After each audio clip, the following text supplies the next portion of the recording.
बिस्मिल्लाहिर्रहमानिर्रहीम।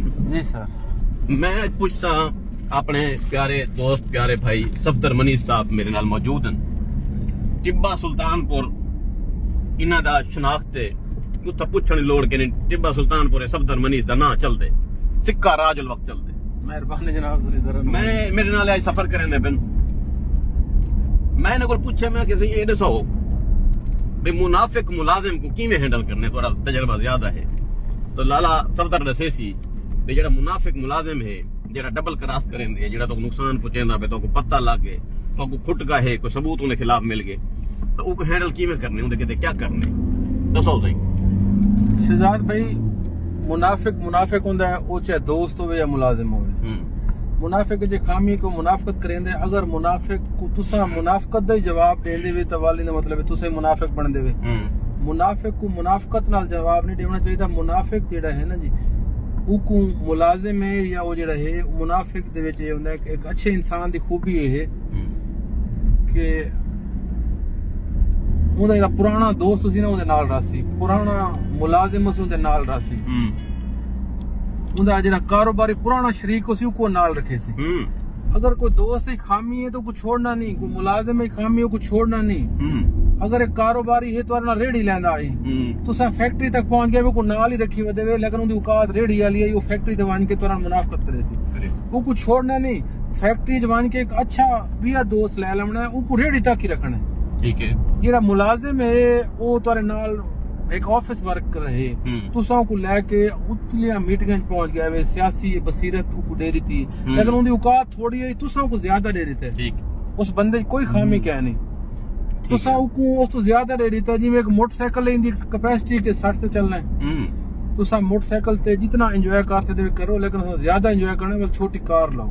ठीक। छोटी कार तू ज्यादा एंजॉय करने तो डाले ते आ गए लेकिन तुसा छोटी कार ते बैठ के डाले वाले मजे ले सो तो वालो कार थथ भी थी वैसी वो अपनी औकात तो बोल वैसी वाला सा को मुनाफे की आख सकते हैं बेऔकाता ही आख सकते हैं उनको असले बेऔकाता ही असा करे ने। हर बंदे को अगर उनकी औकात रखे सो तो वाल ना ही कोई मुनाफकत करे सी ना ही अपने तो वाद की कोई गाल करे सी। यानी तुम्हारा मकसद है कि अगर उनकी एक्टिविटीज क्लोज करना पहचान करनी है बंदे दी तो उनको पहले देखने भी उनके कोल जेड़ा बंदा है ये कितने साल कोल उनके कोल है। हां और देखो ना असा नफ्सियात दा मैं सब्जेक्ट पढ़ता रह गया ना उससे विच डिसीजन के हकीम शहजाद सफदर मनीष इस तरह थीसिस लिखना है इस ते मजमून लिखना कि किस तरह का बंदा। मैं जो बंदा मिलाओ मैं उनकी गल नहीं सुनता उनकी शक्ल सूरत इनके कान कितने खुले हैं इनका होठ किवें हैं इनकी अखां कितनी वो हैं जिवें इलामा इकबाल ने मतलब कि ज़हीन है कंजूस है वो तो पता लग वैसी लेकिन जी उनको मिलना ही नहीं उनके नाल फोन ते गल नहीं करनी उससे थीसिस लिखना तो उनका हल ये दसेने हैं कि उस बंदे दे तुसा वैसो उनको नहीं मिलना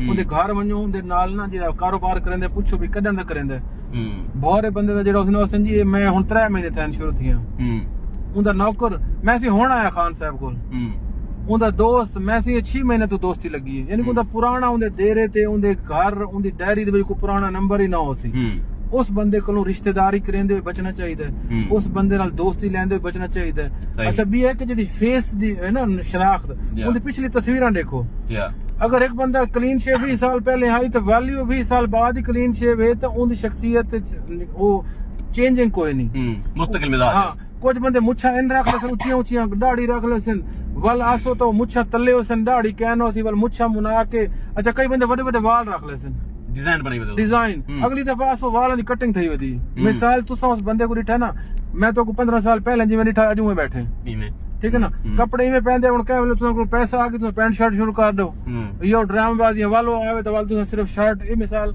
शख्सियत जेडी चेंजिंग है ना ये नफ्सियात के मुताबिक ये गलत है। ठीक है। ते जेडे तुहाडे दोस्त या जेडे तुहाडे मुलाजिम मुनाफिक है मुनाफिक नहीं उन्हां दी गलती है तुहाडी गलती कि तुसा जेड़ा ना छोटी कार ते बैठ के ते डाले दा मजा लेना चाहंदे हो डाल वाला सी दिता ना उनको खड़ा दो कार को नहीं बेचना वो छोटे कम वास्ते ना छोटे कम वास्ते। हां तुसा डाले ते आओ ना बहुत अच्छे ओ छोटे कम के ते शायद सब्जी कहना सी। हां ओ जे काम वो सब्जी वाला बंदा आई उस उते देरे लोगों दी खिदमत करनी आई तुसा को चाह के ते एमपी एमएनएल नाल बुलाया जा तुसा को डाले दी फ्रंट ते बुला देता तुसा को विराज सदा तुसा दे मोटे हाथ रख के आओ हजम नहीं कर सके वो हजम नहीं कर सका उनदा हाजमा ही ना खराब करो।